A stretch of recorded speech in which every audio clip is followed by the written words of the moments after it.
మహాశివరాత్రి రోజున తెలంగాణలో వేములవాడ రాజరాజేశ్వర స్వామి, కాళేశ్వరం ముక్తేశ్వరాలయం, రామప్ప, కీసరగుట్ట వంటి ప్రసిద్ధ శైవక్షేత్రాలను దర్శించడం అత్యంత విశేషం. ఈ క్షేత్రాలు తెలంగాణలోని ప్రధాన శివాలయాలు.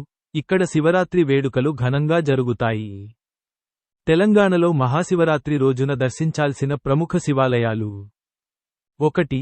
వేములవాడ రాజరాజేశ్వర స్వామి దేవాలయం, రాజన్న సిరిసిల్ల జిల్లా, తెలంగాణలోని అత్యంత ప్రసిద్ధ శైవక్షేత్రం. ఇక్కడ శివుడు రాజరాజేశ్వరుడిగా పూజలందుకుంటాడు. 2. కాళేశ్వర ముక్తేశ్వర ఆలయం, జయశంకర్ భూపాలపల్లి జిల్లా, కాళేశ్వరం వద్ద ఉన్న ద్విలింగ క్షేత్రం, మహాశివరాత్రికి విశేషమైనది. 3. రామప్ప, రామలింగేశ్వర స్వామి ఆలయం, వరంగల్, కాకతీయుల శిల్పకళా వైభవం ఉట్టిపడే చారిత్రక ఆలయం. 4. కీసరగుట్ట, కీసర రామలింగేశ్వర స్వామి దేవాలయం, మేడ్చల్, మల్కాజిగిరి జిల్లా, హైదరాబాద్కు సమీపంలో ఉన్న ప్రసిద్ధ క్షేత్రం. 5. కొమురవెల్లి మల్లన్న ఆలయం, సిద్దిపేట జిల్లా, శివభక్తులు అధిక సంఖ్యలో సందర్శించే ప్రసిద్ధ క్షేత్రం. 6. వేయి స్తంభాల గుడి, హనుమకొండ, కాకతీయుల కాలం నాటి ప్రసిద్ధ త్రికూట ఆలయం.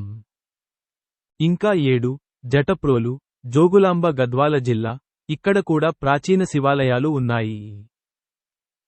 హైదరాబాద్ మరియు సమీపంలోని శివాలయాలు: కాశీ విశ్వనాథ్ ఆలయం, గౌలిగూడ, సోమనాథ్ ఆలయం, చార్మినార్ సమీపంలో, ఇంకా హాటకేశ్వర్ ఆలయం, కార్వాన్. ఆంధ్రప్రదేశ్లోని ప్రధాన క్షేత్రాలు: 1. శ్రీశైలం మల్లికార్జున స్వామి, కర్నూలు జిల్లా, జ్యోతిర్లింగ క్షేత్రం. 2. శ్రీకాళహస్తి, చిత్తూరు జిల్లా, పంచభూత క్షేత్రం. ఇంకా 3. కోటప్పకొండ, గుంటూరు జిల్లా. ఈ ఆలయాల్లో మహాశివరాత్రి నాడు భక్తుల రద్దీ ఎక్కువగా ఉంటుంది. ప్రత్యేక పూజలు, జాగరణలు ఘనంగా నిర్వహిస్తారు.